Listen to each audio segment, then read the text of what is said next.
స్వర్ణాంధ్ర కార్యక్రమానికి ఇచ్చేసాం.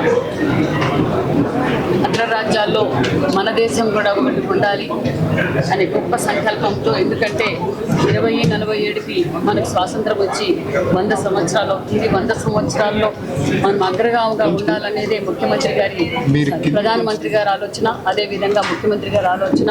మనం ఉత్సవాలు చేసుకోవాలనేదే ముఖ్య సంకల్పం. ఆ నేపథ్యంలో మన ముఖ్యమంత్రి చంద్రబాబు నాయుడు గారు కూడా నవంబర్ 1వ తారీఖున యాక్షన్ ప్లాన్, ఈ 5 సంవత్సరాల్లో మనం ఏం చేయబోతున్నాము అన్న దాని విషయాన్ని కూడా ఈరోజు చర్చించాం. అది అందరూ అధికారులు కూడా తెలియజేశాం.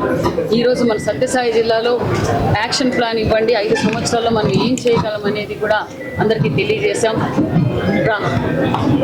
భారతదేశం అగ్రగామిగా ఉండాలి. దేశంలో అన్ని రాష్ట్రాల కన్నా మన రాష్ట్రం అగ్రగామిగా ఉండాలి. రాష్ట్రంలో అన్ని జిల్లాల కన్నా మన సత్యసాయి జిల్లా అగ్రగామిగా ఉండాలనేది దశాదిశ నిర్దేశించాం. కాబట్టి ఆ ప్రణాళిక అన్నీ మొదలవుతున్నాయి.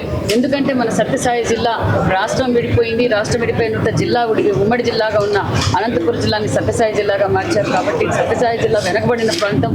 కానీ ఇక్కడ అన్ని ఫెసిలిటీస్ మనం ఇవ్వబోతున్నాం అనే విషయాన్ని ఒక పక్క చంద్రబాబు నాయుడు గారు మరికొన్ని పరిశ్రమలు తేవబోతున్నారు, ఇరిగేషన్ ప్రాజెక్టులు తేవబోతున్నాం, ఒక పక్క విద్యా సంస్థలు తేవబోతున్నాం, మెడికల్ క్యాంప్స్ పెట్టుకోతున్నాం, అన్ని విధాలుగా మనం డెవలప్ చేయబోతున్నాం. కాబట్టి ఈ ప్రణాళికను తీసుకొచ్చి మళ్ళీ నవంబర్ 1వ తారీఖున మనం యాక్షన్ ప్లాన్ ఇవ్వబోతున్నాం అనే విషయాన్ని కూడా మీకు తెలియజేస్తున్నాం.